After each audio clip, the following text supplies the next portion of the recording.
nous, on repart dans nos visionnages. Qu'est-ce que tu as vu? Je fais un petit qu'est-ce que tu as vu avant le tien du coup? Fais-le, j'ai déjà trop parlé.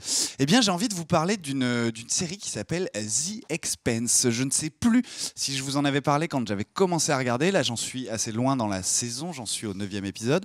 Et c'est une série qui me captive en fait. Je ne pensais pas aimer. Alors qu'est-ce que The Expanse? Excusez-moi. The Expanse, c'est une série de science-fiction. Donc on est très très loin dans le temps. Et en gros, les humains ont fini par coloniser Mars, mais aussi par coloniser la ceinture d'astéroïdes. Il y a donc 3 populations, si on peut dire ça, les terriens, les ceinturiens et les martiens. Et évidemment, on se retrouve au milieu du début d'une lutte ou d'une peut-être possible guerre future parce que, évidemment, Mars, la Terre et la ceinture n'ont pas les mêmes envies, n'ont pas les mêmes besoins, ne sont pas traités de la même façon. Voilà, c'est une série vraiment très intéressante parce que je trouve qu'elle a poussé assez loin ses concepts, c'est-à-dire, par exemple, les ceinturiens. Étant donné qu'ils sont nés dans un endroit en gravité où la gravité a été créée faussement, ce sont des gens plus grands, mais qui ont des déformations osseuses parfois très, très légères qu'on ne voit pas. On ne va pas avoir plein de monstres. Pas du tout, mais ils nous montrent quelques déformations au niveau de la colonne, machin, et du coup, quand ils vont sur Terre, la gravité leur fait mal, quoi. Voilà, c'est assez intéressant. Et pour le coup, c'est vraiment captive. Ouais, moi, elle me captive cette série parce que on a du mal un peu à voir où ça va au début, où ça veut en venir. C'est très blabla. Il y a beaucoup de c'est très bavard en fait comme série. Mais au final, on se prend au jeu. Moi, la seule chose que je lui reproche, c'est le manque de plans larges. C'est-à-dire que je ne sais pas si c'est par manque de budget ou quoi. Il y a quelques plans larges, mais qui ne servent que de plans d'exposition. C'est-à-dire que quand on va aller sur la Terre, le plan un peu ouvert, c'est sur des buildings et un ciel bleu et de l'eau pour nous faire comprendre qu'on est sur la Terre. Mais en dehors de ça, c'est toujours des plans très très serrés, même quand on est dans l'espace. C'est assez bizarre. Je vois sur le chat et je suis d'accord avec toi, Nathan Rigaud, qui dit que le casting de The Expanse est très bon. Je suis vraiment plutôt d'accord aussi. Voilà, la série est disponible sur Netflix et honnêtement, je vous la conseille. Je passe vraiment un très bon moment devant The Expanse pour l'instant, même si Kier sur le chat nous dit j'ai plutôt bien aimé la première saison, mais le début de la seconde m'a achevé. C'est assez décevant.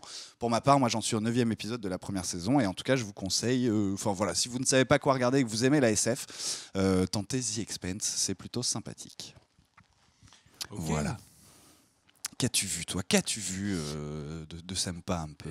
Ou de nul j'ai pu voir un... Bigby vient de Time Out Care pour 300 secondes. Voilà. Il comprendra pourquoi. Ouais. Donc, qu'est-ce que je disais? Alors, j'ai vu pas mal de trucs cette semaine. Alors, on va aller très vite. Du coup, j'ai pu voir le spectacle comique d'Amy Schuller, qui est également sur Netflix. Ouais. Et c'est nul. On passe à la suite. J'ai pu voir... C'est très bien. Non, mais c'est genre... ouais, alors en fait, j'étais en train de faire j'étais en train de vomir sur moi-même. Et alors, à ce moment-là, d'un seul coup, mon mec est arrivé, c'était la honte. Et donc, voilà, donc c'était nul. Merci à vous. Donc, on enchaîne. J'ai pu voir la fin de The OA. C'était incroyable. Merci à vous. On passe à la suite. Les The OA... t'as continué? J'ai fini. Est-ce que tu... Moi, j'ai bien envie de faire une vidéo théorie pour la saison 2 avec vous. Est-ce que toi, tu as toujours gardé cette envie parce que tu en avais fait un coup de cœur? Mais est-ce qu'au final, tu es déçu? Tu as l'air déçu au final. Non, j'ai adoré. C'était pour mettre le suspense. J'ai vraiment surkiffé The OA. C'est un conte pour adultes. Ouais. On se laisse emporter. Mais qui est très ancré dans le réel sur la fin quand même. The OA, emporte-moi avec toi. Cette image montre très bien d'ailleurs cet esprit conte un peu qu'on peut retrouver dans The OA parfois. Non, vraiment, en plus, à chaque fois, on se demande qu'est-ce qui est vrai, qu'est-ce qui l'est pas, etc. Moi, j'ai envie d'y croire. Moi, c'est l'inverse. Moi, c'est exactement l'inverse. C'est surtout avec la scène de fin qu'on ne vous spoilera pas. Voilà, mais on en parlera peut-être dans une vidéo qui n'intéresse J'aimerais beaucoup que nous. Mais pendant quelqu'un dit ok, je me désabonne. Un fasciste qui déteste The OA. Et oui, de toute façon, tous ceux qui sont pas d'accord avec nous, on a décidé, vous êtes des fachos. Si, ils traquent les chaînes qui parlent de The OA. Je me désabonnerai de votre gueule. Mais c'est une série qui a pas mal divisé. Moi, quand j'ai commencé à la regarder, je l'avais dit sur Twitter. Effectivement, en fait, j'avais reçu soit apparemment tu détestes, soit tu adores The OA, j'ai l'impression. C'est une série qui divise quand même pas mal. Ouais, moi j'ai vraiment kiffé. Enfin, c'est vraiment le seul truc, c'est que c'est limite, ça aurait été le genre de série qui aurait été mieux en 6 épisodes. Tu vois, Ouais. pour que la rêverie dure moins longtemps. Il y a quand même des vraies longueurs, mais globalement j'ai vraiment kiffé. D'ailleurs, alors rien à voir, désolé, je fais une petite parenthèse dans les visionnages. Tu parles de séries en 6 épisodes. Pourquoi, va savoir, dans ma tête, ça a tilté The Night Manager. As-tu vu qu'une saison 2 est apparemment en préparation? Voilà. Faut comme ça que je vous glisse dans les visionnages, peut-être une saison 2 pour The Night Manager. Il y a un truc que je trouve vraiment stylé dans les séries japonaises. Ouais. C'est leur jeu d'acteur et où ils crient tout le temps souvent. Mais surtout, ce que j'aime, vraiment le plus, c'est souvent, très très souvent, ils savent arrêter d'excellentes séries, d'excellents dramas sur une saison. Ouais. Voilà. Et la saison saison, tu vois, dans le sens automne était la saison suivante, donc c'est des saisons de 12 épisodes. Et dès qu'elle a une nouvelle saison de télé, on passe à la suite, nouvelle série. Il y a quelques séries qui sont là pour me contredire, mais globalement, il y a vraiment... c'était Nobuta no Produce ou My Boss, My Hero, qui sont des séries que j'avais vraiment adorées quand elles étaient passées. Elles ont 12 épisodes, malgré leur succès, elles ont eu 12 épisodes, point. Et on en a vu cette année pas mal. The Night Of aussi, qui est une mini-série. The Night Manager qui était censé être aussi. Qui aura une saison 2 aussi, The Night Of. Ouais. C'est dommage. Stranger Things aussi aurait dû s'arrêter là.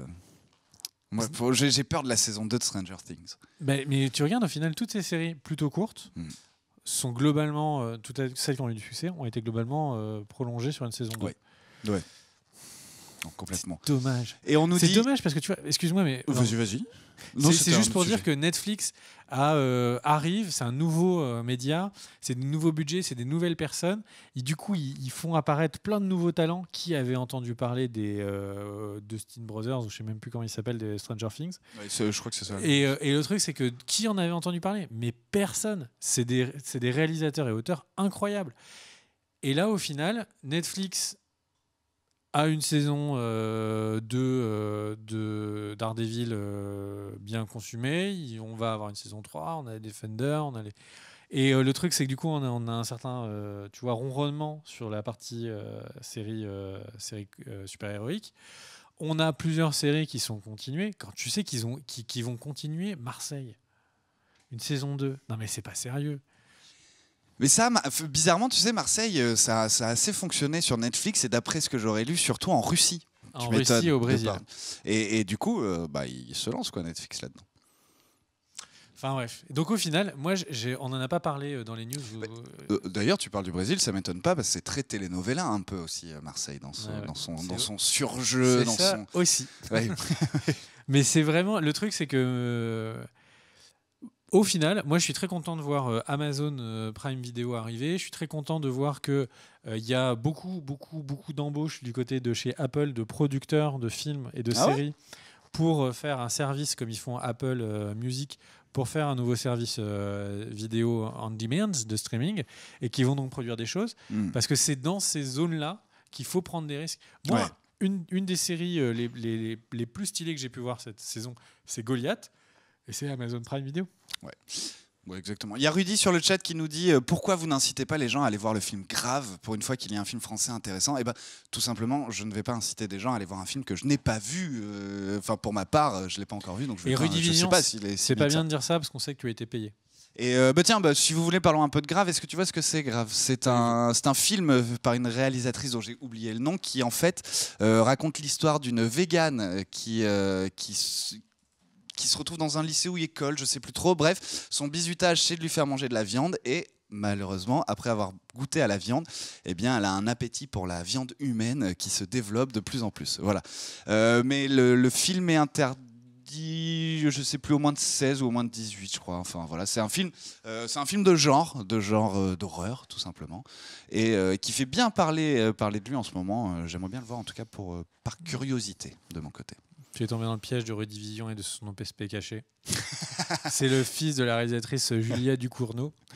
Enfin bref, mais bon, c'est pas, je crois, à toi de faire ton petit visionnage. Là, Exactement, et je me rappelle plus ce que j'ai vu, donc je vais piocher sur ceux que j'avais mis. Ben voilà, tiens, pendant les news, je vous ai dit que je parlerais des Fils de l'Homme. Eh bien, on va parler des Fils de l'Homme, film que je n'avais pas vu, réalisé par Alfonso Cuarón. Tu en avais fait un coup de cœur, ce qui m'avait donné énormément envie de le voir. Eh bien, je n'ai pas du tout été déçu par ton coup de cœur.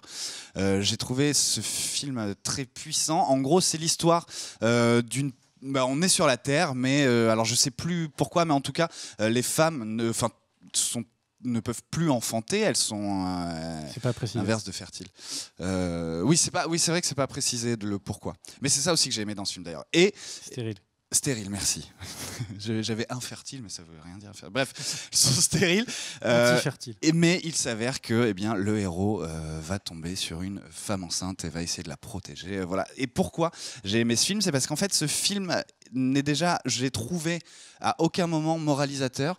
Ce film dépeint une situation grave et forte, avec énormément, j'ai trouvé, de sobriété et de recul. Et c'est un film qui, moi, m'a marqué et auquel je vais penser pendant pas mal de temps. Voilà, je vous conseille, je vais pas faire trop long, car Bigby avait fait une longue review sur les coups de cœur.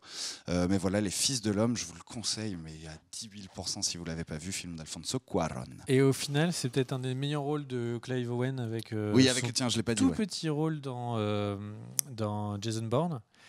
Et qui était tout petit et qui était très puissant. Et je trouve que c'est c'est son meilleur rôle avec Jason Bourne. Et puis les personnages sont vraiment intéressants. Le meilleur pote justement de Clive Owen dedans, que je vous laisserai découvrir, qui est une sorte de vieux hipster, et son personnage et même ce qui lui arrive dans le film, je trouve ça d'une force et d'une justesse. Les acteurs sont très bons, la mise en scène est folle, les décors, ces décors un peu post-apo sont vraiment réussis. Voilà, c'est vraiment très très bien.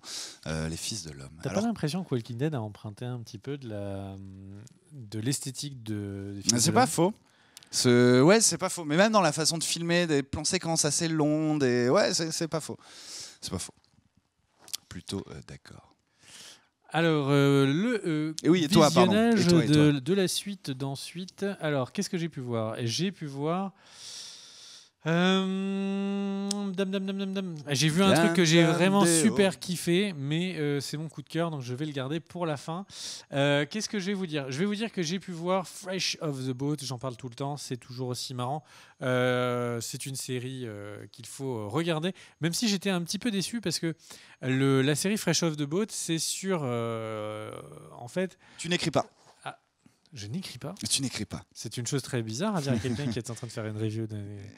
Et donc, en fait, le truc, c'est que la série Fresh Off the Boat est une série basée sur l'enfance d'une personnalité. Putain. Tu as mis Fresh Over. Non, je n'ai pas de chance. Et donc, Fresh Off the Boat, qui est une série basée sur une des personnalités connues aux États-Unis, dont j'essaie de retrouver le nom pendant qu'on parle, et qui donc s'appelle en français Bienvenue chez les Wong. On parle évidemment de Eddie Wong. Voilà, oui, je me rappelle. Ok, c'est bon. Je vois de quoi tu parles. Voilà, ça se passe donc dans les années 80. Une famille, alors je crois qu'elle est chinoise, qui arrive qui arrive pas aux États-Unis parce qu'ils sont déjà dans un quartier de Washington, et ils arrivent dans une plus petite ville du sud des États-Unis. Et là, c'est le choc culturel. C'est comment est-ce que cette famille va petit à petit s'américaniser et devenir ce qui sera par la suite Modern Family. Globalement, c'est vraiment un peu ça. Et avec tous les clichés de ce qu'on peut imaginer une famille asiatique, la grand-mère qui ne parle que mandarin et qui est pingre comme tu peux pas imaginer et super superstitieuse. La femme qui essaye à tout prix d'avoir, tu vois, le consentement de sa belle-mère, mais qui en même temps la déteste. Et enfin bref, les enfants qui ont tous des A partout en maths. La série, elle est vraiment hyper clicheton. Mais au final, c'est vraiment super marrant. Moi, c'est une série, j'ai pris l'habitude, souvent, petit moment, tu vois, un peu vécu, ouais. Le dimanche matin, pendant qu'on fait le petit brunch. Il nous faudrait un jingle moment confession. Et tout devient un peu rose. Le moment intime. Et donc, en fait, pendant que je suis le petit dimanche matin avec le petit brunch, tout ça, j'ai toujours surkiffé de regarder Modern Family. Sauf que Modern Family, quand tu as rattrapé tous les épisodes, il y a un moment tu te dis oh mais ils sont, tu vois, il y a un vide. Et Fresh Off the Boat, c'est un peu l'ersatz, ça Je vais pas dire que c'est un effet placebo parce que je pense que la série est plutôt réussie, mais ça donne un peu envie de. Enfin, ça donne envie quoi. Et encore Personnellement, une série je suis reparti sur Friends, moi là. Je me refais. Ah ouais. Ouais. Ah ouais. Ouais, je suis en manque de petites séries comiques comme ça, sitcom. J'ai eu envie, mais au final, Fresh Off the Boat, c'est quand même plus. Enfin, ça reste quand même agréable de regarder quelque chose de nouveau. Oui. Même si Friends sera toujours évidemment bien plus marrant, c'est agréable de regarder. Puis c'est intéressant aussi de voir maintenant comment Friends a influencé mais quasiment tous les sitcoms qu'on voit en fait. C'est dans les espaces, dans la façon de les filmer. Bon, il n'y a plus les rires enregistrés, heureusement maintenant. Mais enfin bref, voilà, Friends. Et c'est à mon tour ? C'est à ton tour, j'ai juste précisé un petit truc. Fresh Off the Boat a eu une grosse polémique il n'y a pas longtemps. C'est justement la personne sur qui c'est basé, Eddie Wong, en fait, a dit qu'il ne regardait pas la série, qu'il engageait les gens à ne pas regarder la série, tout simplement parce que, eh bien, elle ne transcrivait en rien ce que lui avait vraiment vécu. Lui avait vécu une enfance extrêmement dure. Il avait vécu le racisme aux États-Unis. Il avait vécu des vrais problèmes d'intégration. Sa famille était extrêmement pauvre. À plusieurs reprises, la DAS américaine était venue pour vérifier si oui ou non il fallait récupérer son frère, enfin un de ses frères, et tous les séparer. Et il ne comprenait pas pourquoi est-ce que du coup la série était devenue une série où youpi, tout est drôle, et il en était très déçu. Moi, voilà, on comprend, le mec il vend les droits de son histoire et au final il change tout. C'est extrêmement, ça peut être extrêmement perturbant. Et surtout, quel est l'intérêt de les avoir achetés si tu la changes ? Voilà. Tu fais une autre histoire. C'est vraiment une question, surtout qu'Eddie Wong n'est pas non plus la personne qui a un rayonnement international. Mais en fait, c'est surtout quelqu'un qui avait écrit un blog à l'époque où les gens étaient des blogueurs étaient hyper importants, et donc qui s'appelait Fresh Off the Boat, et ils ont acheté en fait le blog et donc les histoires qui étaient dedans. Et ils ont tout réarrangé pour en faire un truc comique. Mais j'ai envie de dire, je m'en fous que ce soit pas collé à son histoire hyper triste. Moi, je trouve ça bien que ce soit juste une bonne œuvre sans avoir à coller à la réalité, quoi. Et en parlant de sitcom, sur le chat, on me demande si on a vu Ballers. Bien entendu, mais Ballers, sorti alors Ballers, c'est avec Dwayne Johnson, une série sur un ancien joueur de la NFL qui est devenu un peu agent de joueur, c'est ça ? Exactement, qui est devenu manager financier, qui gère l'argent d'autres sportifs, mais c'est surtout concentré sur la NFL. Et c'est vraiment très bon, donc ça aussi on vous conseille Ballers. C'est vraiment la série entourage de notre époque. Exactement. C'est vraiment exactement ça. Dwayne Johnson est hyper bon dedans, vraiment de pas mal de ses grands moments dedans. Par contre, je sais pas pourquoi tu dis que on regarde la NFL. Kerr regarde la NFL, je crois. Mais moi, c'est la NHL que je regarde personnellement. Mais par contre, moi, c'est toi, c'est la NBA. On essaye de vraiment couvrir tout le sport américain. Et Kerr aussi regarde la NBA, je crois. Moi, pour le coup, je vous avoue que la NBA me passe un peu au-dessus. C'est à mon tour. Et on a parlé de sport. Tant qu'à faire, qu'est-ce que j'ai vu cette semaine ? Qu'est-ce que j'ai vu hier surtout ? J'ai vu une victoire absolument fantastique des Rouges et Blancs. Car oui, même nos globules sont rouges et blancs. Monaco a battu City. Et pourquoi je vous en parle ? C'est parce que si on aime le cinéma, si on aime les séries, c'est aussi parce que lorsqu'on regarde des films ou des séries, ça nous provoque des émotions particulières, des émotions que peut-être on ne ressentira jamais ailleurs dans notre vie. Eh bien, le sport est au-dessus de ça, je trouve, nous fait vivre des émotions encore plus extraordinaires. Et parfois, un match de foot ou un match de NFL ou de quoi que ce soit peut devenir un film tellement il y a une dramaturgie qui s'installe à l'intérieur d'un match, voilà. Juste, nous sommes en quart. Paris ne l'est pas. J'espère qu'il y a beaucoup de. Il a réussi à le caser. C'est ça. Je ne savais pas à quel moment, quelle était la fourberie qu'il allait nous sortir. Je me suis dit, il va dire, voilà, Kerr était malade, il avait vraiment le teint très rouge, comme le maillot de l'équipe de Monaco. Eh bien non, tu as réussi à me le caser. Non, je l'ai pas du tout vu ailleurs. Je t'avoue que j'ai failli sortir en maillot de Monaco aujourd'hui. Je l'ai mis, je me suis regardé dans la glace, je me suis dit, c'est ridicule, donc je l'ai enlevé et je suis venu habillé, enfin normalement, si on peut estimer normalement, j'ai juste reprisé mon pull avec pas le même tissu. Et on me dit quoi sur le, j'arrive pas à lire, en fait je suis bigleux, je suis désolé. Du coup, c'est Big B qui va lire la petite feuille. On dit qu'il faut faire attention, il y a un modérateur qui arrête pas de ban Kerr. Oh, le pauvre. On est désolé pour toi, Kerr. Mais je crois que tu reviens dans 300 secondes. Enfin voilà, Dagemunegu comme on dit en monégasque, et j'ai envie de vous faire l'hymne monégasque, mais je sais pas. T'aurais pu en faire ton coup de cœur. Despei tujuchu Putain, on y va dur. nostru país. On y va dur. Seri Juventus. Enfin bref, voilà, j'ai vu ça et ça m'a provoqué beaucoup plus d'émotions que quoi, que rien, juste beaucoup d'émotions et c'était un super match. Il est 15, mon coup de cœur durera au moins 5 minutes. Ouais. Est-ce qu'on refait un dernier visionnage ou point? C'est une bonne question. Moi, j'ai un coup de cœur, un petit coup de cœur qui va pas durer longtemps. Un petit visionnage des familles. Alors, le petit visionnage, eh bien, j'ai revu le Seigneur des Anneaux, la Communauté de l'Anneau en version longue et les 2 tours en version longue. C'est un petit peu long. Oui. Ça fait comme ça 8 heures de ta vie qui passent devant tes yeux. Est-ce que tu les as regardés dans l'ordre ou est-ce que tu as fait comme moi avec Matrix, c'est-à-dire que tu as regardé le 3, le 2 puis le 1? J'ai regardé complètement dans l'ordre. Okay. Évidemment. Et c'est tellement bien.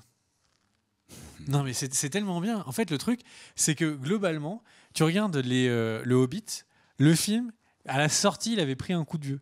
À la sortie, certains des orques et tout faisaient un peu ringardos. Il y avait certains des nains qui faisaient un peu ringardos. Enfin, vraiment, le truc, c'est que à sa sortie, le film était déjà un peu vieillot. Le Seigneur des Anneaux, ça n'a pas pris une ride. C'est tellement un film de ouf. Oui. Non, Et tu les regardes, ils sont tous devenus des acteurs. C'est tous devenus des acteurs hyper connus. Ouais, certains l'étaient déjà. Je pense notamment à Sean Bean. Il a pris une autre proportion. Oui. Et en plus, derrière, il a réussi à rebondir sur. Et Viggo Mortensen aussi était quand même. Et tous les films qu'il avait fait je avant avec crois Cronenberg. Cronenberg, c'est après. Même History of Violence, c'est après Je sais pas.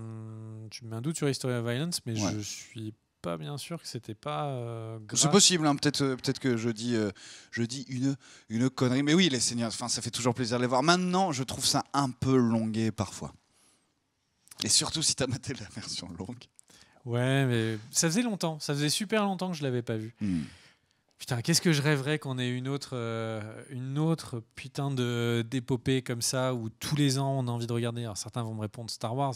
C'est vrai, c'est complètement vrai. Mais un nouveau truc qu'on voit arriver de nulle part en fait. Ouais. Tu vois, dans lequel on en prend plein la gueule. Et le deuxième, il arrive, blam, on en prend encore plus plein la gueule. Le troisième, conclusion exceptionnelle. Enfin. Et Guillaume Matelin qui nous dit un qui parle de son foot de merde, l'autre qui parle du chef-d'œuvre qui est Le Seigneur des Anneaux. Pas les mêmes valeurs. Apparemment, nous n'avons pas les mêmes valeurs, Bigby. Mais je crois que c'était plutôt un compliment pour toi et un petit reproche pour moi. Où est-ce qu'on en a tous les deux pris plein la gueule? Je ne sais pas. History of Violence, c'est bien après. C'est après, 2005. ok, d'accord. Qu'est-ce qu'il avait fait avant? Non, du coup. Ah non, mais je te dis de la merde. Non, c'est Oui, c'est après. Si, c'est ça. Seigneur des Anneaux, c'est 2001, 2002, 2003. History of Violence, c'est 2005. Avant, en fait, il avait fait beaucoup de films, mais jamais des films dans lesquels il a été. Qui l'ont fait exploser, tu vois. Eh bien, grâce à ta recherche, comme quoi le destin est bien fait, je viens de me rendre compte que j'ai dit une énorme connerie et que c'est pas De Palma qui avait refait plan pour plan Psycho, mais Gus Van Sant. Voilà. C'était dans la partie news que vous pourrez regarder sur la chaîne YouTube Cult & Click. Voilà, petit moment promo.